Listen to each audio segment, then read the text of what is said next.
Here we are wiring up a paint booth where vehicles will be painted inside. Of course, on the outside here, there you see many, those white rectangles are light fixtures facing into, there's even two up on top there, several up way on top.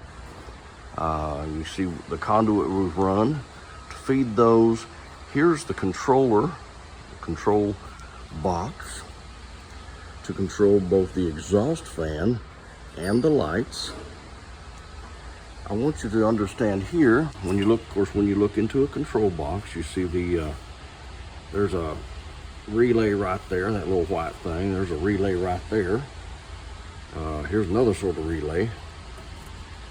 Here's the breakers, because we're going to have 208 volt come in. There's a 2-pole breaker for the 208 volt for the fan. And here is a single pole breaker for the 120 volt for the lights. Here is a set of contactors. Notice how everything is mounted on den rail, okay? The contactors seem to be a bit loose, so I'm going to try to get those on that den rail a little better later. You can see the wiring going through, control wiring going to the backs of those buttons for the fan and the lights. But the main idea here, oh, here's a terminal block, by the way, also mounted on the den rail. What I want to focus on right now is the transformer, the control transformer. Notice up at the top, we've got the,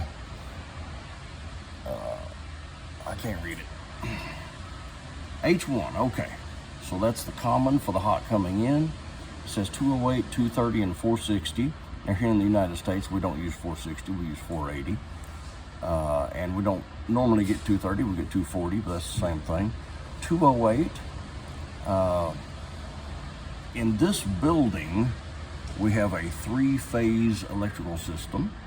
So one of our wires to feed through this transformer should be on H1 as needed that's the common.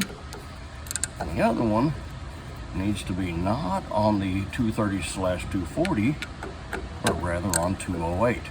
When you get into a control cabinet like this, make sure to check the transformer, the control transformer. See if I can get my hand in there.